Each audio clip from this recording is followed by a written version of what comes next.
Yeah, I just thought about it. Bender, you should do the introduction. It is only No, appropriate. So no. I got to enjoy this one. This is I yeah, got two professionals, Flash and Rain. So yeah, this is exciting. So you got Bender, Flash, and Conan. We're gonna intro here. This is going to shape up. I can already see it's going to be a really painful edit because our cameras and audio and internet is all over the place. But if we get through that, I mean, this is going to be pretty epic. So I'm excited for it. But I think we should kick it off. We'll go to Conan since you're the new one here, and Yep. tell us about yourself. Super easy. No one's Perfect. going to Yeah. yell at you. It's 100% true. So We'll see. So kind of what we were talking about a little bit before. I've a little bit different background from you guys. I've always been a reservist. I did ROTC, and then I didn't get picked up for pilot training slot in ROTC. So went on just different pilot forums and learned that the reserves were having this unsponsored board. I was like, cool, that's probably my chance to do that. I was dating my wife at the time, and she didn't really want to do the active duty lifestyle. So I moved out to Utah, found this reserve board called AFPC. And I was like, hey, I don't want to get out of an active duty, or I don't want to get out of the Air Force, but I want to try to go fly in the reserves. And they're like, cool, that's fine. Just get hired by a reserve unit. We'll let you out of your active duty commitment.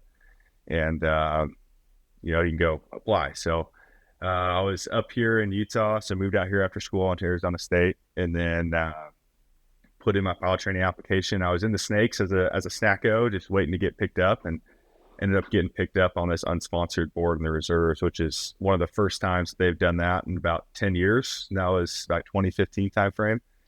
So I was going to UPT unsponsored, didn't have a unit to go back to, and just kind of just go through UPT and see who you get hired by. So I was trying to work, coming back to the Snakes. They were transitioning from Vipers to 35, so they really had no training opportunities. But they definitely helped me out, try to get pretty much had a guaranteed T-38. That was kind of a funny story. I had an email from the commander of the 340th. He's like, hey, you got a T1 track, you're going to Columbus. It's like, cool, but I really want to fly fighters. I'm at a fighter unit right now. How can I do that? He talked with the commander at the time. I'd email the next day that said, you have a T-38 to Laughlin, don't screw it up. So I knew I was going 38s. So that was great. And then ended up going all the way through IFF before I had a sponsoring unit. So pretty much went through the entire pipeline. Rushed Fort Worth and Homestead. Ended up getting initially hired by Homestead. And then so I was going to be for Vipers, and then ended up flying A-10s out at Whiteman for about 3 years before I came back to the Snakes. So for us and my wife, the goal is always come back to Utah. That's where she's from, family's from. My parents moved out here, so it's kind of like our home, and we wanted to get back here as soon as we could. I didn't know you could do any of that. Yeah. So back 2014 timeframe when I graduated, they were like, we have too many people in the Air Force. So I had buddies that were like 5-year engineering Air Force scholarship, get out of their active duty commitment completely. So I was just on, it was baseops.net, it's pilot forum, and they have a guard and reserve just forum on there. And they're like, hey, the reserves have this board. And I was like, that's my shot. I'm going to go try it. But yeah, in ROTC, no one talked about guard or reserve. It was all, you're going to go active duty, you're going to go do that. Now it's a little more commonplace to have the reserve unsponsored board out of ROTC. Like on our board that we just had, we had quite a few applicants. Or like, I'm a senior in college, ROTC, I got picked up for the reserve board. So it seems a little more commonplace now than it was, 10 years ago. As far as the ROTC stuff, yeah, that's wild to me that there's like, hey, thanks for going through ROTC. You can go ahead and go to the reserves. But did you have a job like an AFSC at ROTC? Yeah, what was it? I did. Maintenance officer at Parkhurst. Oh yeah, dude. Yeah, buddy. So I graduated May of 2014, and they're like, you're not going to go into active duty till May of 2015. So I was like, cool, you just gave me a year to figure out a better solution here. How did not be a maintenance officer at Parkhurst? I'm surprised you passed that up, to be honest. I mean, that is the gem. It's a great deal. Both of those things, yeah. Yeah. I was just working construction with my brother-in-law for and that year off. A year. Yeah. I have one question, and I'll let like Bender or Flash, you guys take it. But Conan, if someone needs a number to call to find this path, like what would you recommend? You have a number that they could call? Yeah, so I think I would be a good resource. But to be honest, I'm a little bit tapped out. So Bender, perfect resource for this. So I think you can call him 24/7. I don't like where this is going. We're gonna call Bender with any questions that you have, Air Force or just life in general. Yeah, he's gonna be a great resource for you. Anyone that wants to be a fighter pilot, specifically anyone that says, I definitely was going to be a pilot, but then I'm colorblind, should just call Bender at all hours of the day. Yeah, especially the international audience. That would be great. Medical questions, waiver questions, anything and everything. Direct it to Bender, that number.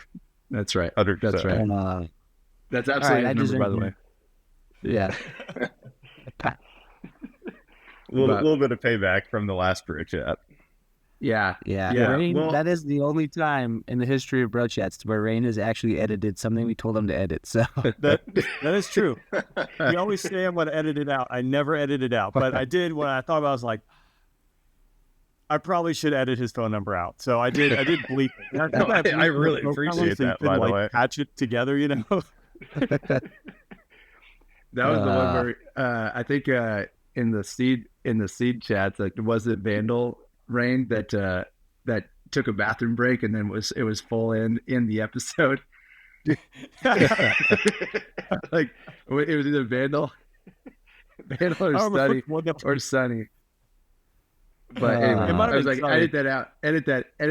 It was like, no, there's just 5 minutes of me staring at the camera while someone took a bathroom break. It's okay. This podcasting thing is hard. But Conan, if you don't, could you kind of walk through, like, as far as your UPT experience, like you went the unsponsored track.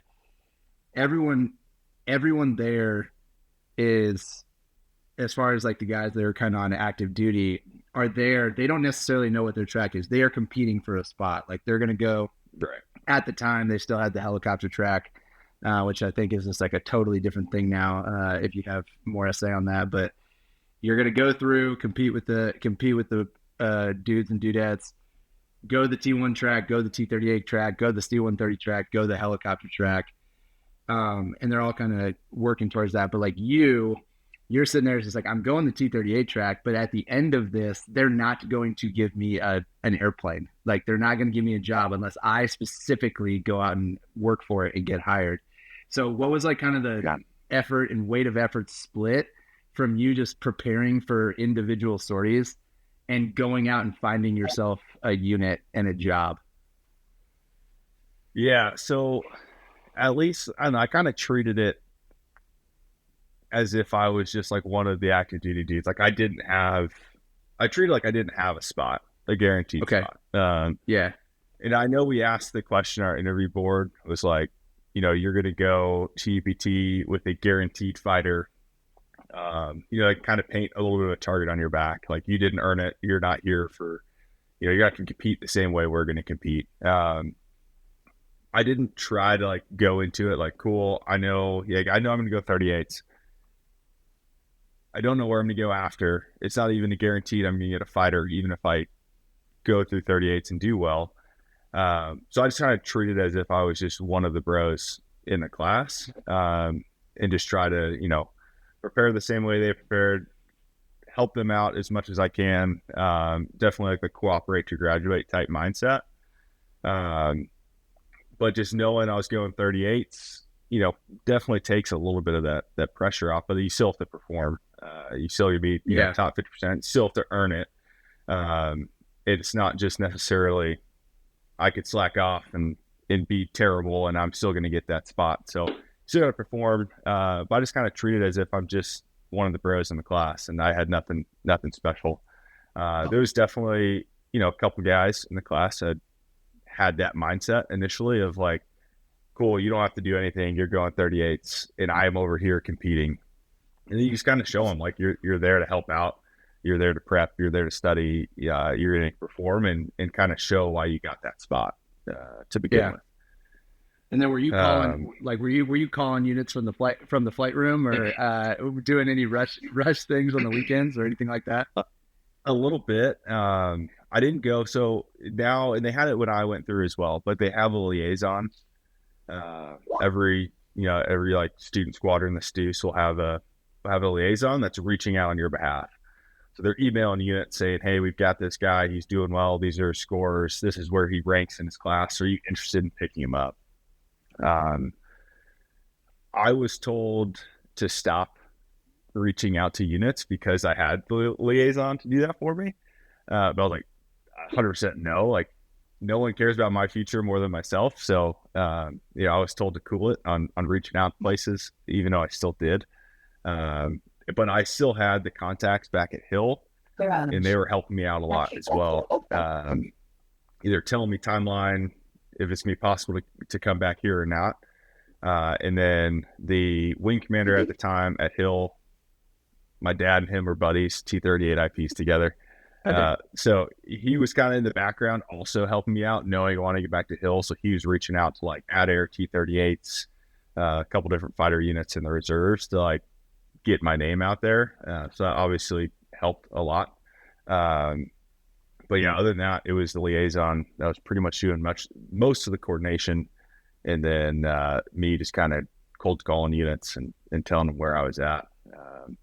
Tough thing about the reserves, and like I was saying earlier, just because I went 38s wasn't a guaranteed fighter, because of the reserves, there's not that many fighter units. A little bit different than the guard, but I would do this like I don't know. Flash, you went to Laughlin, right? Yeah. Like the computer lab in there, like where you go take your tests and study. I would go on the internet, and I found Afric SharePoint, and I could somehow had access to it. I don't know, but I saw it everywhere in their manning. So like every tanker unit was like 27% manned. All the fighter units were like 98 to 100% manned. C-17 units were 140% manned. And I was like trying to like pick and look at that and be like, maybe I should focus my effort over here. But yeah, I don't know how I got on that SharePoint, but it worked. Say Bender can't even get himself access to a SharePoint on base. Yeah. As weird. The incentives are a little bit different. I'm not that interested in getting on our SharePoint.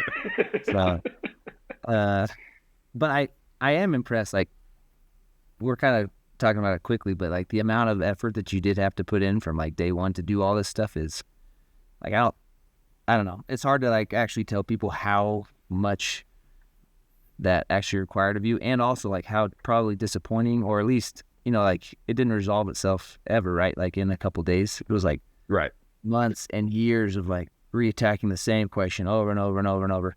100%. So, I mean, that's impressive. Like, I'm not sure I would have been able to hack that. I think if they would have told me you're going to be a maintenance officer in Barksdale, I would have ended up as a maintenance officer in Barksdale.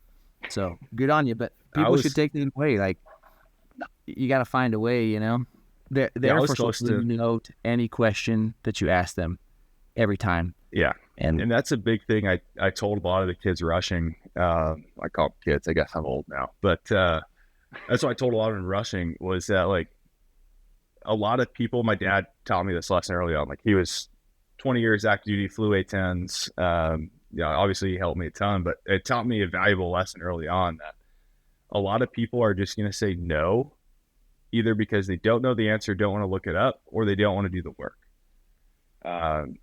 So it's tough to like just take no for an answer. But like a perfect example is that I was like, hey, you're going T-31s to Columbus. And I was like, is there another route? Can I go do something else? And just what I would tell people rushing was like, just ask the question. And don't be afraid to ask the question of the path you want to go down, or what you want to accomplish in your life. Like I said earlier too, like no one is more invested in your future than yourself. So ask the question. Also have a solution with that too. Like, hey, is it possible? I've heard this, I've researched this, what can I do to set myself up to go down this path that I really want? Because if I just accepted either maintenance or going T1s, then I wouldn't have kind of reached that dream that I wanted. So yeah, like later on I would like to, I think it's interesting for the listeners to kind of trace the path of a hiring board from the board president perspective because it was such a pleasant experience for you. I had a great time. You had a great time. But what I noticed from a board member and then somebody coming in, seeing a UPT reserve hiring board for the very first time was I was just like, man, you guys worked way harder to become a fighter pilot than I did. Like, as far as being in a cat, and I don't even qualify that statement. They just flat did. And like going to the academy, yeah, okay, cool. I went to the academy. That's 4 years of suck, not Georgia Tech, not Arizona State and Gonzaga or BYU or anything like that, where it's like, yeah, you did that. But then I just kind of woke up one day and it was just like, yeah, you're going to pilot training. And then I went to pilot training. And then once you're there, that's the equalizer, like you talked about, is everyone's working about the same amount of effort, plus or minus their own, which either gets you T-38s, T-1s or whatever, or just what you want. But what I was seeing was these kids were spending months, months, years rushing units and like calling people and going and putting in flying hours and getting degrees and things like that. And then overall spending thousands of dollars to become a fighter pilot, where overall I spent $0 to become a fighter pilot. And it was incredible to me, just the amount of effort that these guys are willing to put in to get this job. And it actually in the last 6 months has like really completely changed my perspective on production and hiring and the number of candidates of fighter pilots out there in the world, if you will. Yeah, and even I had it a little bit easier too, because when I was rushing units, I was on like a TDY status. Like they were paying me to go drive for fly to Florida, drive to Fort Worth. So I even had it a little bit easier than straight off the street. The tough thing with the unsponsored just was I didn't go through a hiring process for a particular unit. They're like, who's this dude that Afric's kind of forcing us on? Like, they don't know me. I didn't go through multiple rush events. I didn't go through their interview process.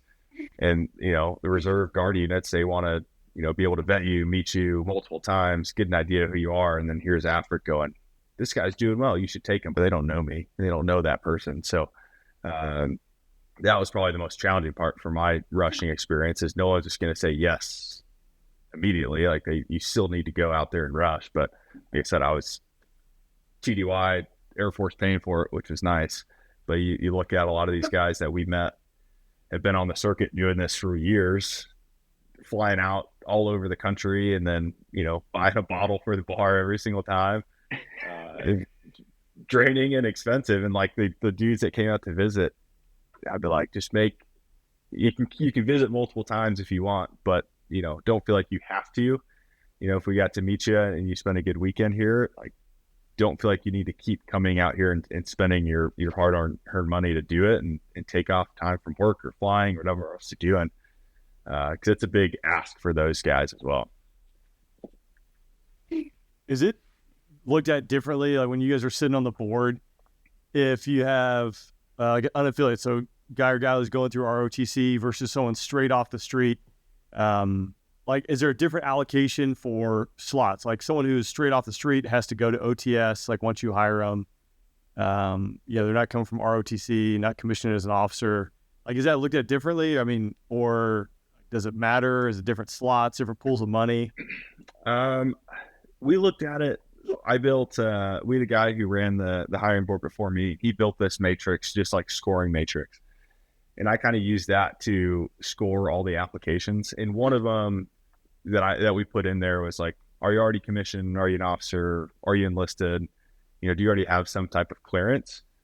Maybe that's just a risk mitigation type thing. But as far as the board went, we took that stuff, like factored that in, but like we hired a dude who is already unsponsored in UPT. So, my similar path, we hired a guy from our unit that we know well, it's enlisted. And then we hired a dude right off the street.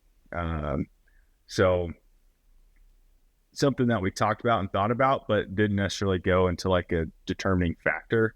The biggest one that we kind of looked at was age, time in service already, if they're prior enlisted or already an officer, because they all got to go through they all have to go through the B course. The timeline, when they're going to come back, how we're looking.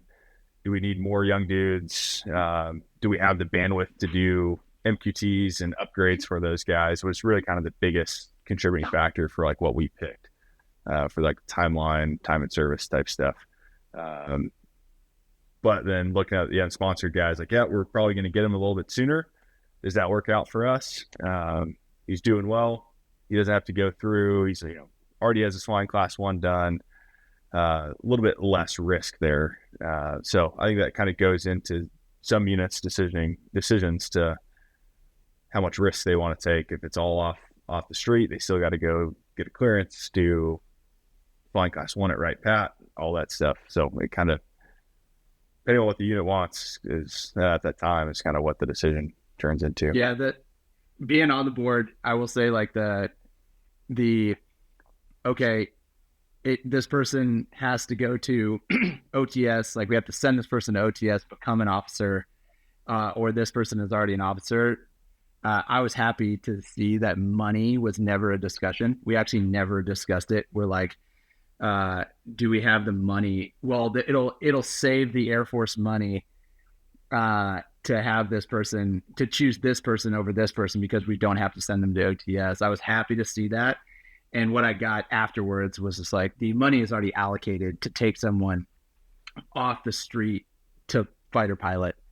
The only thing, just like Conan kind of talked about, is another thing that was just, this whole experience was mind boggling to me. And I'm glad I got to see it and then get to talk about it and share it and get more knowledgeable about it. But the person who's, and I'm going to define these off the street people here in a second, but when you take someone that hasn't gone to OTS or anything like that, we were having this conversation where we were like, we probably will not see this person back in the Snakes as an F-35 wingman for like 5 years. They're going to go through the full commissioning process, which that doesn't actually take that long, but then they're going to go to pilot training. Any breaks in pilot training, whatever the pilot training pipeline is, then they're going to go to B course, and then they're going to come back to here. So that's like two 1 year long processes that have breaks, and where it is possible that we won't see this person. Like, I might retire before I see some of these people come back. And I just thought that was wild, but I was very happy that money was never a factor. And then when we talk about the off the street, we use that phrase colloquially, like we're just hiring this dude off the street or this person off the street. Conan can elaborate some more, but these dudes were doing jobs and had resumes that were incredibly impressive. And the guy, when Conan says the one person we did hire off the street, he's like, yeah, I left my job with Google to go work for Dell after I was a D1 track star at Clemson. And I was like, oh, sick, dude. Like, welcome to pilot training. And I was just like, it was wild to me. And we could bro chat about some of the backgrounds that these dudes were having that we asked them about. And I was like, that you're the most interesting man in the world. And anyways. Well, on that thread, because Conan, you mentioned the matrix, right? So imagine, at some point we're always trying to like quantify, the gray area or these nuanced things, right? So, all right, hey, GPAs, boom, that's a hard fact. You got a 4.0, a 3.9, it is what it is.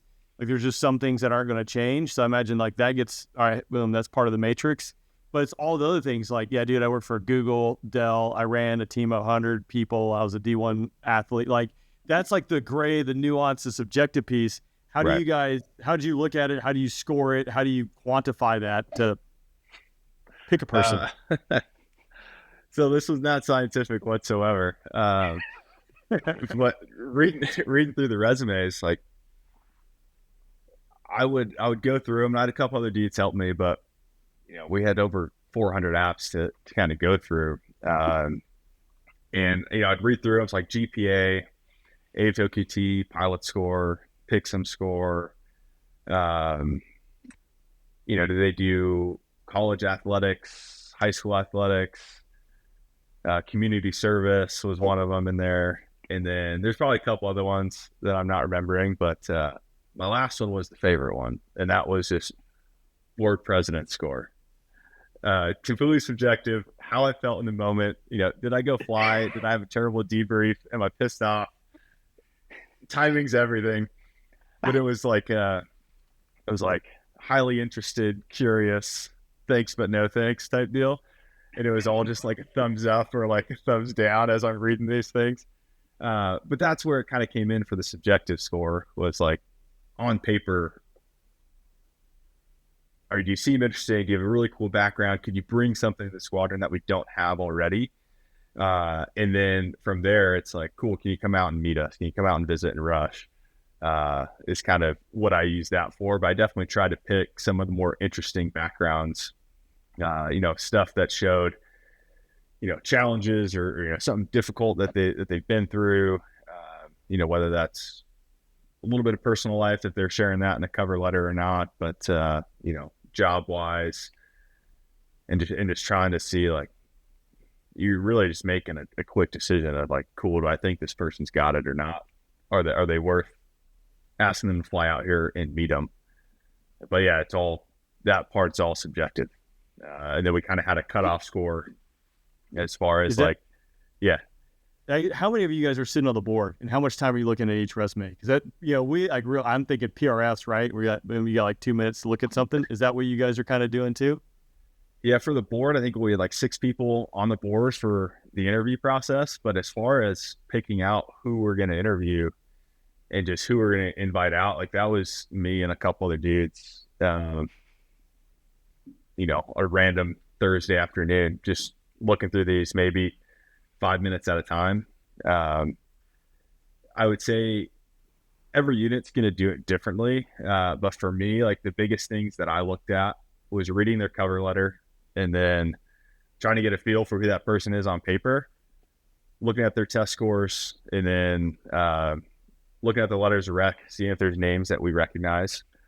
So that obviously goes a long way, kind of having that bro check. And then, looking at the resume and seeing kind of what stands out, and then making a decision to invite them out. And then we did, I felt so bad. I feel like I just drained the squadron of energy and life, but almost for a year, I would have like 10 people come out every single UTA. And then we did 2 big rush events where we invited like 50 to 60 people come out. And we can get in more of that later if you want. But then from there, we kind of, I would just go pull a squadron and be like, hey, what do you think of this dude? What do you think of this person? And then I made a list of like 30 final applicants, and then over UTA had their pictures up, quick blurb on the resume, and it was really a thumbs up, thumbs down from the squadron who we want to invite out for interviews. So, we took the list from 400 applicants, probably had over 100 come out and visit, pared that down to 30, and then again down to 12 people to interview.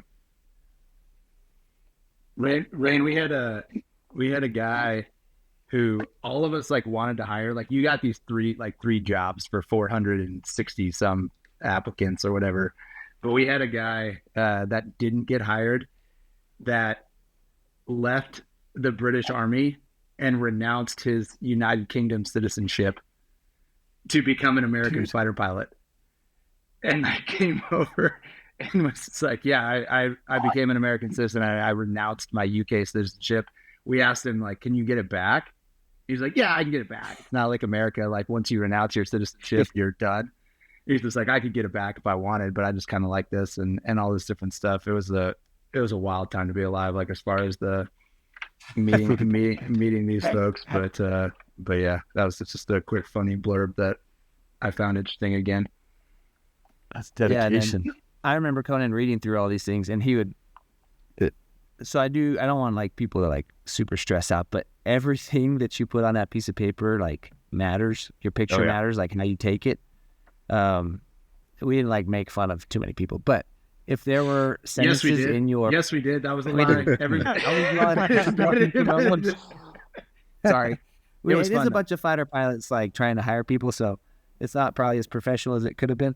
But that's like on me. No, it was awesome. But if you said something dumb in your letter, or there was like grammar that was so heinous that it stuck out, like that went to the people, and so be careful is what I'm trying to say. If you send a picture you think is funny, like that's like, it better be funny. Otherwise you're like, it's a you don't have a move. shot. It's a move. Doesn't matter what your resume looks like. So you know what I mean? So I've had multiple, because like the biggest thing is like, it's cutthroat, right? And something we can get into as well. I talked a lot about, in a way, going active duty, maybe your chances are higher of actually getting a fighter than the Guard Reserve. You have 400 applications for 2 to 3 spots. It's a big pool to compete from. So as we're looking at the applications, if I got 2 sentences into your cover letter and you had typos, it was out, and I wouldn't even look at the rest of it because we have so many to get through. And that's something that, as people are putting in applications, like that's in your control. So, I don't want to equate the two necessarily, but like if you can't control something that small and doable, then are we going to trust you to go fly a fighter? There's some parallels there. It's not that black and white, but it's something that's in your control that you can proofread and have other people proofread it for you. And like, you're sending in a job application, like make sure it's correct. And then to Bender's point of not sending funny photos, was one dude who sent in shirtless photos of him with a surfboard and all this other stuff. I'm like, I appreciate that, I guess, maybe, but maybe a little more professional on that one, not shirtless photos on the beach. Yeah. I don't know, like, it was the wrong one. Whoops. The wrong one. Yeah. Yeah. That was showing off the six pack. That's right. It was just like, nope, he's better looking than me. We can't have it. It's like these guys, the volleyball team needs me, so here we go. Yeah, that was like kind of the thing that I noticed about. And by the way, for everybody out there, Conan was doing this while he was also going through the instructor upgrade, and Conan is an IP now, and a really, really good one. But like, this is a stressful situation. Like, as far as us, I made the joke of like, yes, we did make fun of these people. Yes, it was a bunch of fighter pilots sitting around, but like the folks that were coming in, like Conan agonized, and his band of bros agonized over these applications.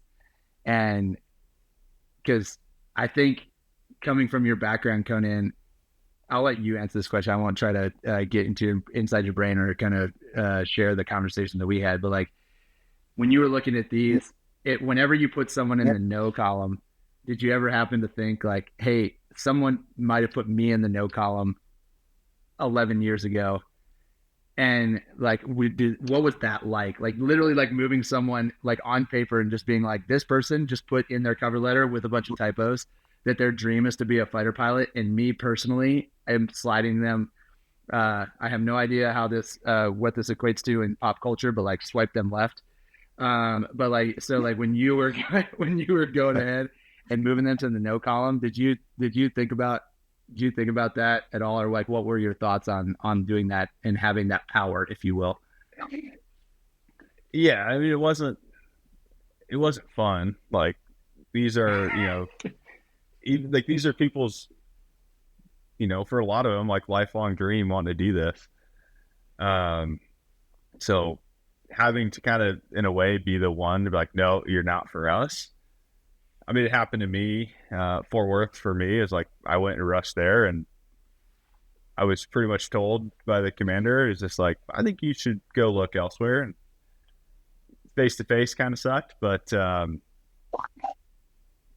I definitely thought about it, and then I tried to kind of take the emotion side out of it, because I want all of these people to succeed and get here and do what we get to do. And the reality is, like, not all of them are going to get to do that. So it was tough to kind of be the one to say no. And then what I would try to do is, if there was one that I read that was kind of borderline, or I was thinking about it later on the day or the next day, I'd review it again, ask the bros about it. Hey, look at this. kind of on the edge for me. What do you guys think? To kind of help that. But I think if I did that for everybody, then we'd never pare down the list to who we're going to interview. So you kind of have to take the emotion side out of it a little bit and not get hung up on, potentially crushing someone's dream here. Yeah. I got too serious too fast. Sorry. Yeah. It's like, I know it. Like you thought about it. You were just like, oh man.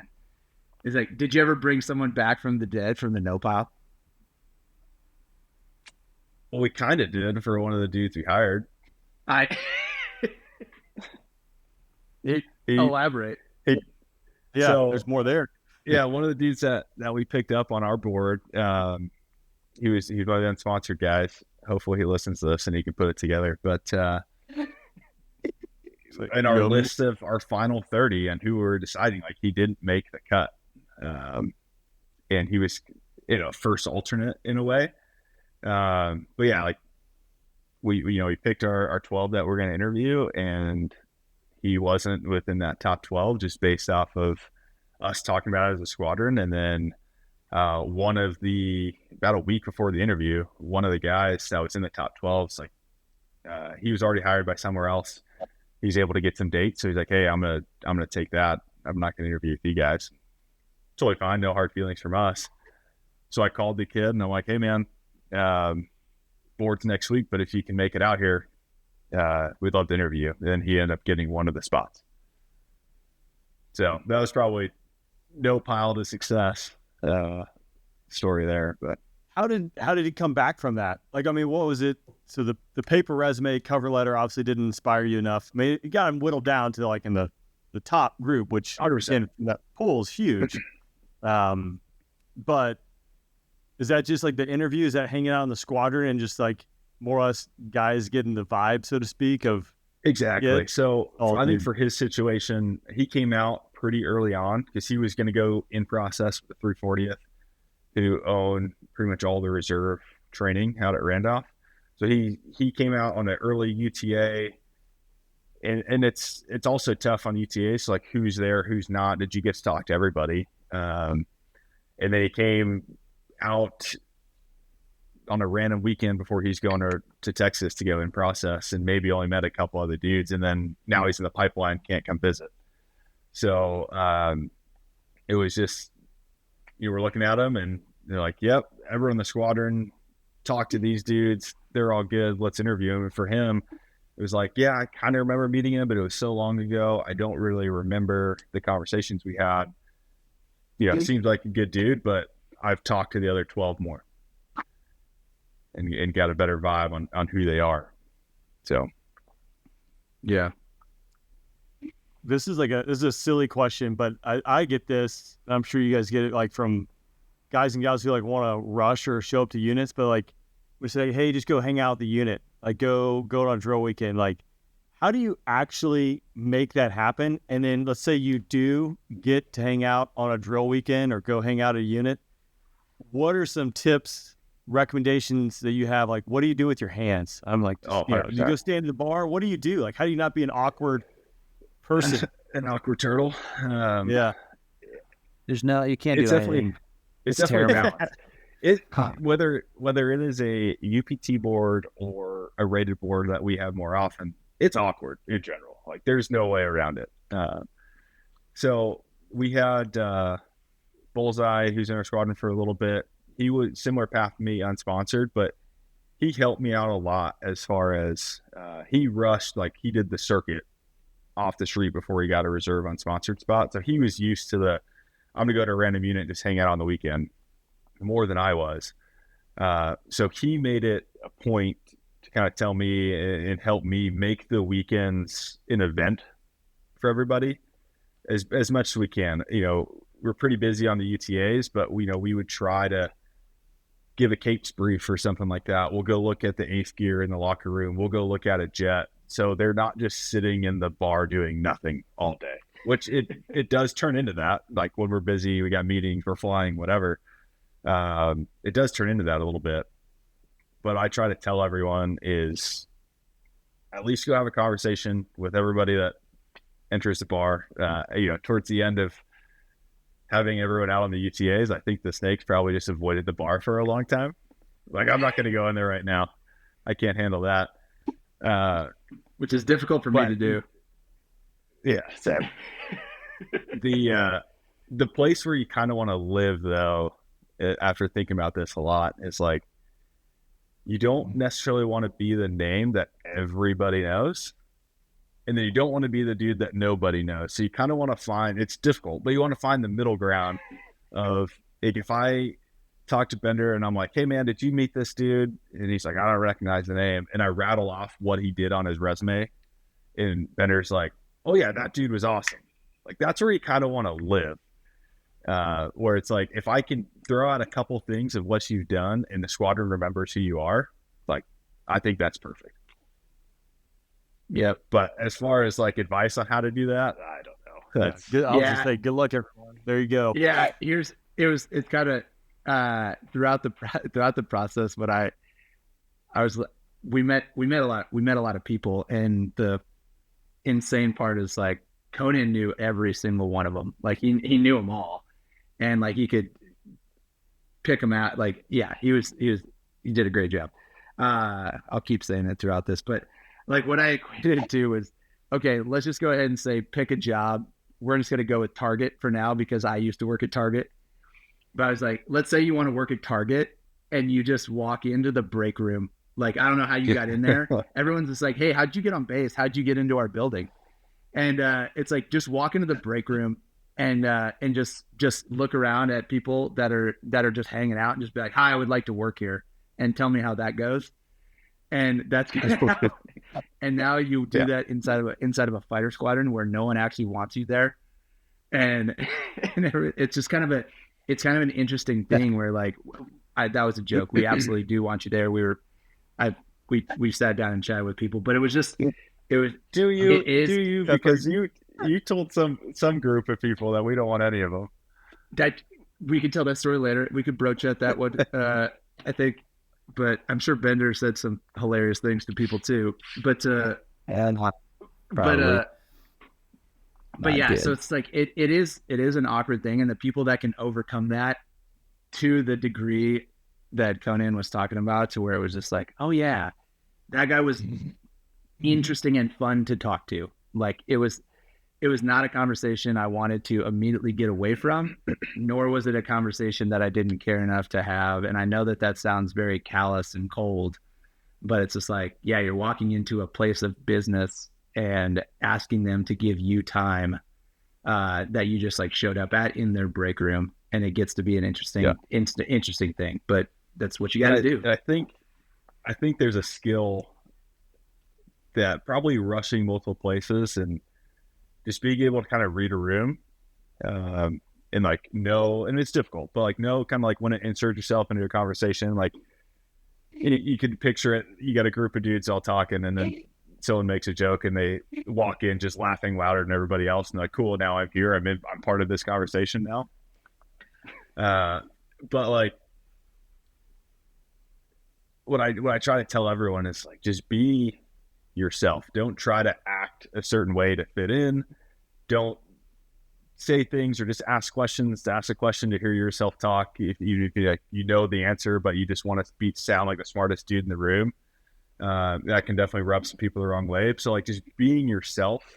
In the biggest part of it too is you're interviewing us as much as we want to interview you. And that's kind of how it is on the UTA weekend. So like, ask questions about, if you're not from the area, but ask questions like, what do you guys do for fun on the weekends? What's the squadron culture like? How close are you guys? Ski, mountain bike, what hobbies do you guys have? Because you also want to make sure as you're rushing that you're going to fit in with that unit. And it's more than just trying to get to know that person, but it's like, you have to actually do some due diligence on your side and ask those questions to see if you fit in, if the vibes are right between, both parties, so to speak. So that's right. Yeah. It's so hard. I mean, just thinking about it, there's no way I would ever have gotten picked up through a reserve board. So maybe also there's some, like, my advice to myself would be like, go active duty, like figure out a different way of doing this probably. Oh yeah. But I do respect the people who are doing this. And I have a couple kids who are now graduated high school, and one of them wants to be a fighter pilot, and he wants to go active duty. So that's like, whatever. I'm like, you should go to the reserves, but he's like, nah, I don't want to do it the way you did it, which is understandable. But if I were to like try to help him, there are things that would definitely help. I mean, Conan obviously knows like the baseline, even just to get your application looked at. There's certain things you gotta, have done. But for him, like my advice is like, just go enlist. And that's not everybody needs to do that, but there's so much that we learn like over, like to be in the snakes as a fighter pilot now. Like we've gone through so many wickets for like, the past 12 years that have formed us into a core group of people who mostly have some sort of shared foundation of how we see the world. And a lot of that comes from the military part. So with my kids, I'm like go enlist, see how it kind of works, see how, you can fit in, get your face in the unit. So one of the guys that we did hire, right, his resume for a lot of stuff probably wasn't as good as a lot of the other guys. But one of the things that was so strong for his is like, he had been with us on deployments and TDYs. Like he was there in the vault, like making stuff happen. He had the attitude that is required to like be a part of this team, and so we could see that. So I don't know, finding ways to do that, I think is, that's critical. But even then, like a lot of the guys who had been enlisted before, didn't get picked up. So it's hard, I guess, is my point. Like, so keep trying, but I would be open to other avenues too. Yeah. I don't know if that's helped. We were trying to do this. That was the kind of what I noticed was the actual diversity that we had come through the squadron was ridiculous. Like as far as just backgrounds and everything like that. And then as far as the other tip that I have, and maybe we'll tell the story of me effectively crushing everyone's dreams in the bar the one day, but like yes, the guy, the tip that turned me off faster than the other ones were like the dudes either both someone did this both in the military and then someone who was not in the military did this, but they walked into the bar and they were like a caricature of a fighter pilot. Like they was like, this is what I saw on Top Gun, and so I have to be that person for them to like me. And I was just like, hey man, that's actually like not how I was like, that is literally a dramatic portrayal of how to be a fighter pilot. And I was like, and is that as you were putting your shirt back on from playing volleyball? 100%, 100%, double pop like collar walking into the bar. Double popped, and then at the same time, it was just like while I was also recording a podcast about being a fighter pilot in the corner, and but dudes would come in and they would just like I got to tell you guys, like I don't point with my elbows, like I don't do this, and like all these dudes that are just recent college graduates be like, I heard you guys point with your elbows all the time, and I'm just like, not really. And but that was another one where just like Conan said, it's like you yourself are not a fighter pilot yet. Don't try to be one, and don't try to be what you think one is. Just be yourself, and that's going to be good enough regardless, whether you get the job or not. But yeah, like that was a big turnoff for me. It was like the dudes that came in and were just so over the top about being a fighter pilot. That was just an interesting thing, but it wasn't because like I couldn't tell that they really wanted to be one. It was because I was just like, you're not yourself right now. Let's just go ahead and say the loud part out loud, that you're not being yourself right now. And, we'll see you later. Cause it is a cutthroat world, unfortunately. Yeah. Now go with your story about crushing dreams. Well, I got to jump off in like 10 minutes, but I want to hear this before I got to go.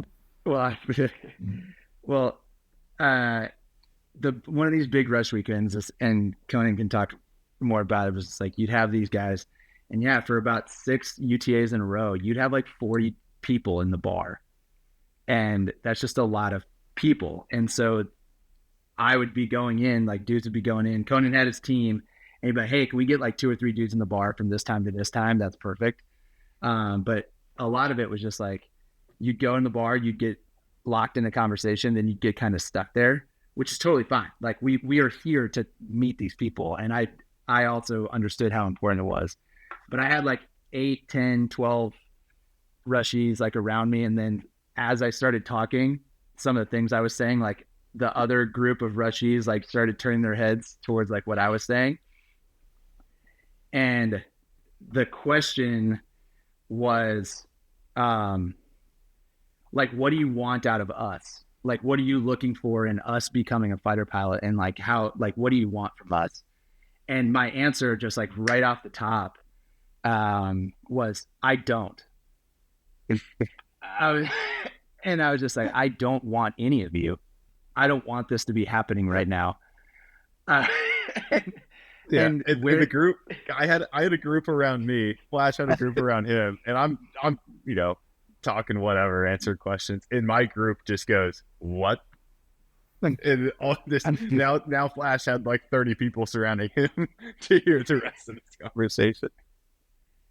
And so, but I had a method in my mat. I kind of did like the initial answer, and I was like, "Oh, I got to backtrack this one quickly." I was just like, "But like what I actually meant, I was like, I don't, dude. I was like, I don't want you guys. I was like, it is a ton of work to put on a hiring board for UPT, and we have no idea if you're going to graduate. It's like, it's actually the attrition rate. Conan, talk about the attrition rate, mark that down. But like the work that it takes to get someone from off the street to becoming a fighter pilot it's a long road. And our role, specifically the unit that we're in, is to be instructor pilots for the active duty. That is our job. And so overall, I was like, hey guys, it takes us a ton of work to get you to actually fulfill the role that we have been tasked to do for the active duty. So you are not the person we are looking for to hire if we have this resource. The person we're looking to hire is a current qualified F-35 instructor that's already had a 10-year career. Like, that is what we are looking for. I was like, and that's what we need to fill this bench, because every resource we put towards you is a resource we can't do to fulfill our stated role. And so I was like, so overall, we don't want you. It's like, you're not the actual ideal candidate. I was like, a guy like, actually, yeah, other people are ideal candidates. But then at the end of it, I looked at him and I just go, so like your role, your job, as they're all like kind of doing this number. I go, so now you just have to make it so that when you guys leave tomorrow, that every single one of us in the bar is just like, we have to have that guy. The work is worth it for that individual. It's like, we have to have this person as a snake in the Air Force, as a fighter pilot, all these different things. Make us say that about you, and that's who we overall want. But just go into it knowing that we actually don't want you, was my answer. And it was received well by some. It was received less well by others. And that was the other one, of just telling someone, hey, what? It's like, do you want us? No, I don't. I don't actually. But I mean, interesting concept though, just how we do it in general. Like, yeah, you would think, especially that type unit, exactly. You want guys who are getting off active duty who are instructor pilots or ready to go into IPUG, right? They've had that time, not like groom this, so it's bigger picture than this conversation, philosophical, like why the construct is the way it is. Like, do you really need 2 new guys every 3 years to like grow up inside the squadron, versus like, we could easily just take these guys, 2 extra slots, bodies off active duty, and we're good to go to get them to the 20-year, whatever it is. But exactly, like for the it's different. It was, but like, and then that's different than the Guard and Reserve, right? Because the reserves is, we are the strategic depth for the active duty, and the Guard is their own unit, and it's a little bit different between the two on how you're trying to fill the squadron. So, but yeah, that was just they might have caught me on a marginal day. But it was. But I think I saved it. I think I saved it. I did. I just had to coddle them after. It's fine. Fine, right here on my shoulder. It's gonna be fine. We I really know do what think he you're great. said, but what he meant was this. Dad's Yeah. just mad right now. He's had a rough day. Trust me, But you I still think- want I to be. You want to be part of the Snakes. He's a great guy. I think, some of the, for us, I mean, this was our second, and part of that comes down to how many B Corps spots that Africa has and they can allocate to us. But, we didn't have a board for almost 10, 15 years. That was transition from Vipers to 35s. And then we had a board about 4 years ago, and then we just had this board. Whereas we have rated boards yearly. So part of that is kind of the timing on when we kind of can accept those wingmen that come in. And I think even if we're in a position where it's like, we can't afford to have anyone new, we're maxed out, whatever it may be, like, then I don't think we would have a board. But that's like, in a way, why they're kind of spaced 3-4 years apart. And then we still want, like for us, on the other side, like, why do we want these UPD boards? It would just be like, well, we want the dudes that we can have in the squadron that we train, we keep our culture, they're that longevity at Hill Air Force Base for the active duty as well. And then we can train them the way we want to train them to kind of keep that longevity going. But, they're spaced out 3-4 years. That's really all we can handle. Ben, I know you said you got to go. We probably got about another 10 minutes or so with this. So I want to make sure we get some. I am curious, like, pro tips across the board, since you guys are active in the reserves, flying fighters, and doing the dream that a lot of people want to do. Like, probably each one of you got like advice for, guys and gals who are trying to pursue this path. Like, what would you recommend? I mean, start Bender. I know you got a punch here in a second, but Yeah, I'll I guess answer and then punch. But before I answer that, I just want to say I got to be there when Conan made the calls and the 3 dudes who did get the spot, because we were roommates in Wisconsin. It was awesome. Anyway, what a cool experience that was to listen to those. Yep. I mean, it was amazing. Part of that is because I remember getting my call when I got hired by the Snakes, and I had we had gone through all the wickets, right? Like, I was already an instructor pilot, like all that stuff. So 95% of the path I had already like been vetted, right? I knew people, had like gone through pilot training, got my fighter, and became instructor or whatever. And even for like guys like us, we're turning down 90% of the applicants, So to see somebody get hired who had done none of the path, anyway, it was awesome. So how exciting would that have been? Anyway, it was cool. So, and Conan did a phenomenal job with the board, and the 3 guys that he hired are touchdowns. Like, Yeah.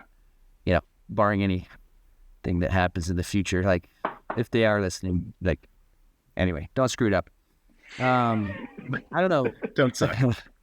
Yeah, definitely don't suck. It's interesting because you got to be, I guess, I'll just say what I like about the Snakes, the culture of Snakes. So you got to be good at everything that you're going to do, right? You're going to go to OTS, you better be good. You're going to go to pilot training, you better be good. But like, being good at flying, that's just the baseline. There's lots of people that are good at the flying. Well, actually, there's not that many people. But even of the ones that are good at the flying, you got to be a bro. Like, we care so much about how we treat each other. How, if you're in a 4-ship, are you going to carry your weight? Like, can you be trusted to lead? Like, all that stuff is so important. And so I don't know how that translates into advice, but just being good, being out for yourself and like getting good grades and all that stuff, it's not going to be enough. Like, if you can't figure out how to like be not just a valuable member of a team, but like make that team so much better than it could have been without you, like that's the it factor I think that the Snakes capture really well. I sincerely believe the Snakes, that's the best fighter squadron in the world. Like, I have no doubt that that's true. And I think that's because we can handpick the guys who make, the Snakes just an awesome place to be and high performing. And Conan and Flash are obviously 2 of those guys. Some of us snuck in, I think, under the radar a little bit during COVID, maybe. But No, dude. it's cool. We love It's everybody. it's an awesome unit. So, yeah, like, don't just be good at the baseline stuff, but you gotta, I don't know, you just gotta be a good dude, I guess. A good bro. Be a good dude. Be a good dude. Always. All right, Yeah, I gotta get out of here. I gotta go All to right. a softball tournament. It seems like every Get time we after it. record these, I'm going to a softball tournament. But Yeah. All better. it's good to catch up with Good you better. fellas.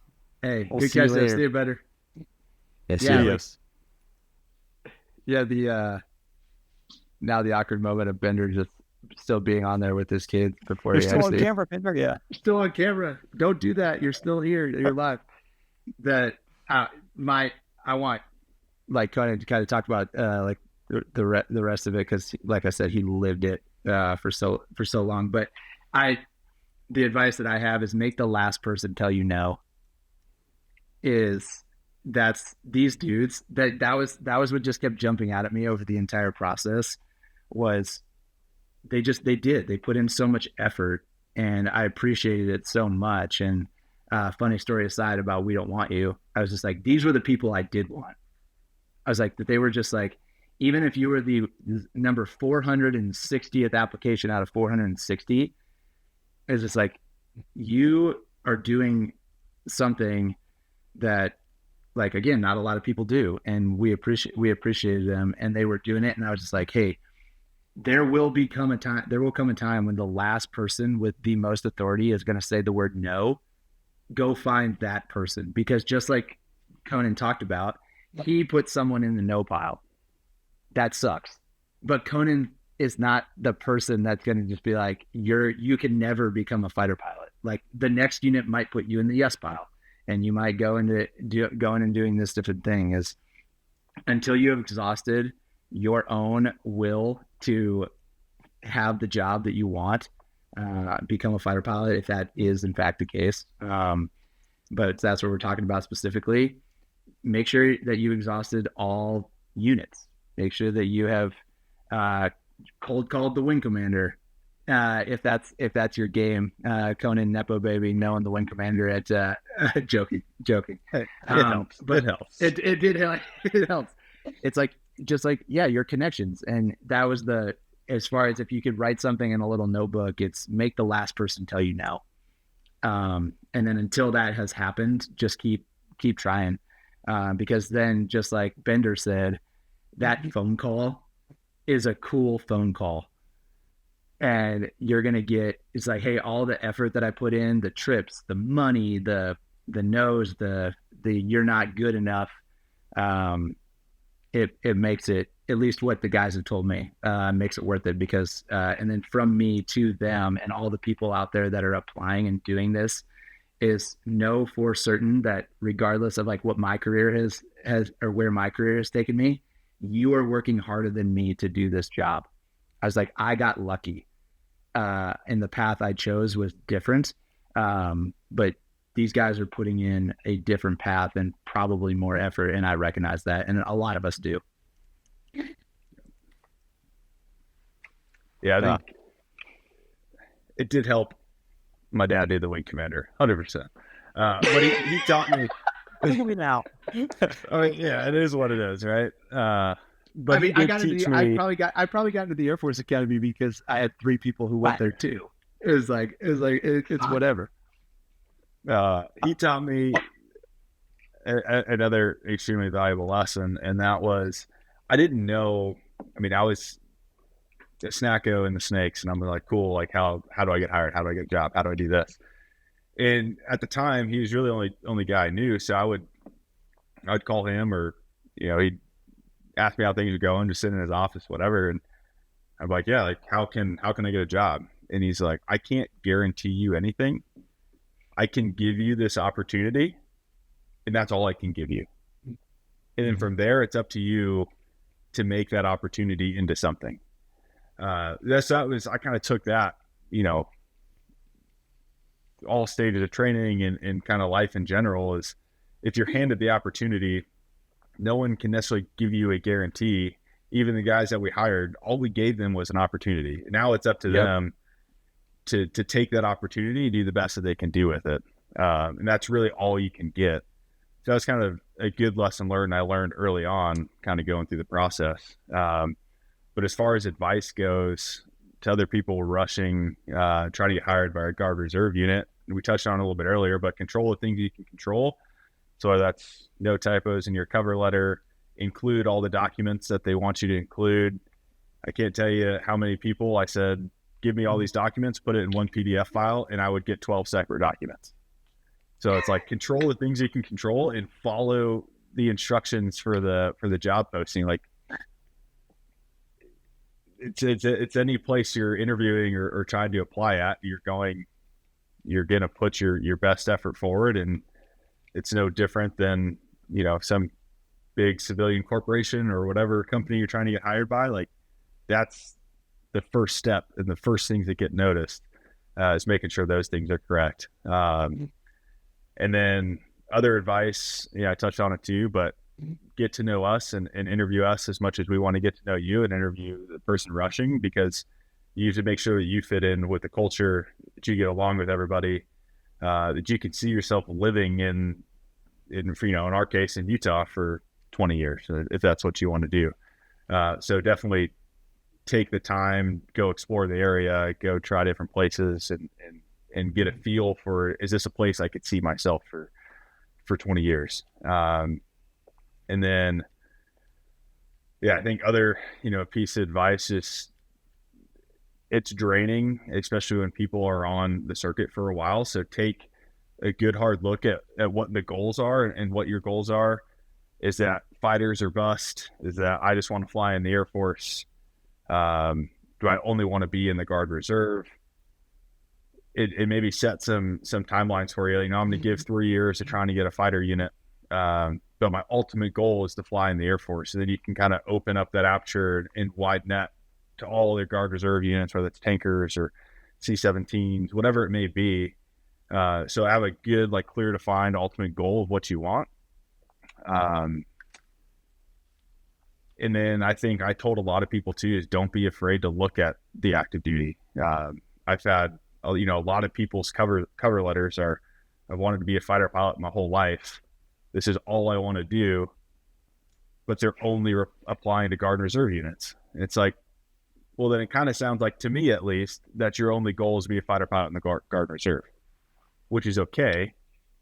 But open up and look at, active duty may be a good opportunity to go be a fighter pilot. Yeah, it's not guaranteed. You're going to have to compete for it, but your odds may be a little bit better. Put some stock in yourself and go do it. And the Guard and Reserve are always going to be there.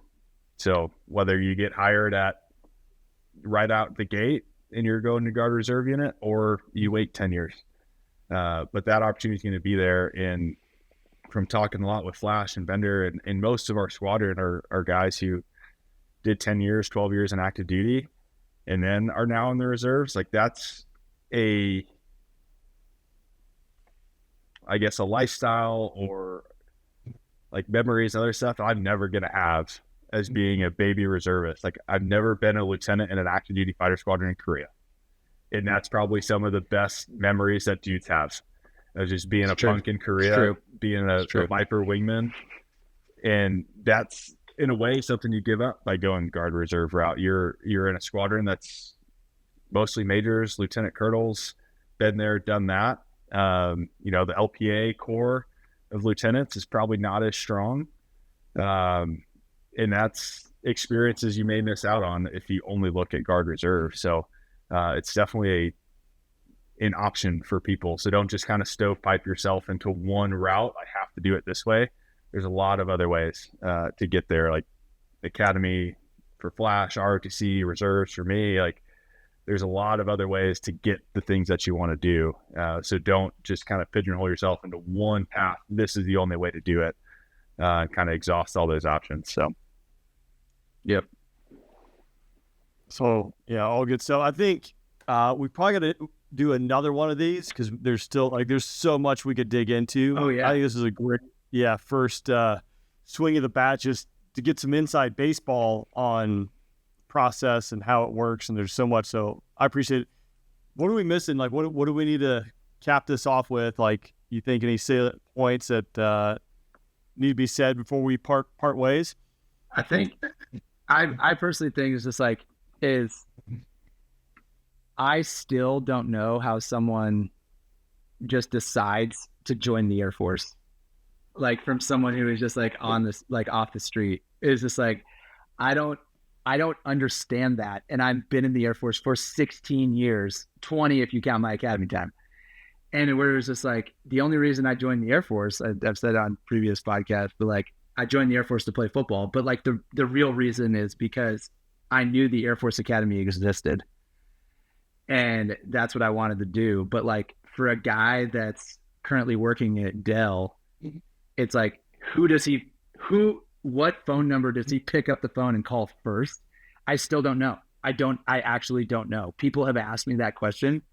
Conan, who did you call first? But you were in ROTC. So like, yeah, like, I mean, you got websites, you got all these different things, but I don't know who you call, or if you just like cold call or the strip mall recruiting center. But yeah, I don't know. Yeah. I mean, I wish I remember how I found the pilot forums, because it's not anything we talked about in ROTC. Like it was just, I found this thing and it had some threads to pull to get me to where I wanted to go. But yeah, like for me, I wanted to be a pro golfer my whole life. I was not one of the dudes that wanted to pretty do good, this. by the way. Pretty good, by the way, guys. I'm okay.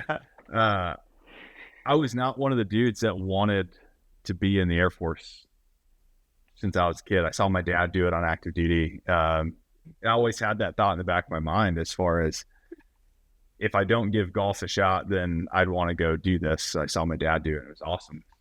But I just went and joined ROTC. Like I did 2 years of college. I was done with my sophomore year, and I was like, probably not going to be a pro golfer. I just went and joined ROTC on a whim. Just like, I guess this is my path now. So I don't know who you call to be like, yeah, this is the decision I'm going to make. But yeah, you got like bogey dope. I mean, we talk about bogey dope all the time. Yeah, bogey dope, mill recruiter. It's pretty good. Everything has its pros and cons, but like the Google machine is strong. But that's the barrier. Like once you kind of get through, like who do you call first? It's a barrier. So that might be something to talk about at a later time. Like how do you just get started? Yeah, I think that and like kind of parting shots on that too would be, once you kind of already started, I put a lot more effort into the people that would send me their application and be like, hey, when can I visit? Can I come out to a UTA? Can I come out and meet you guys?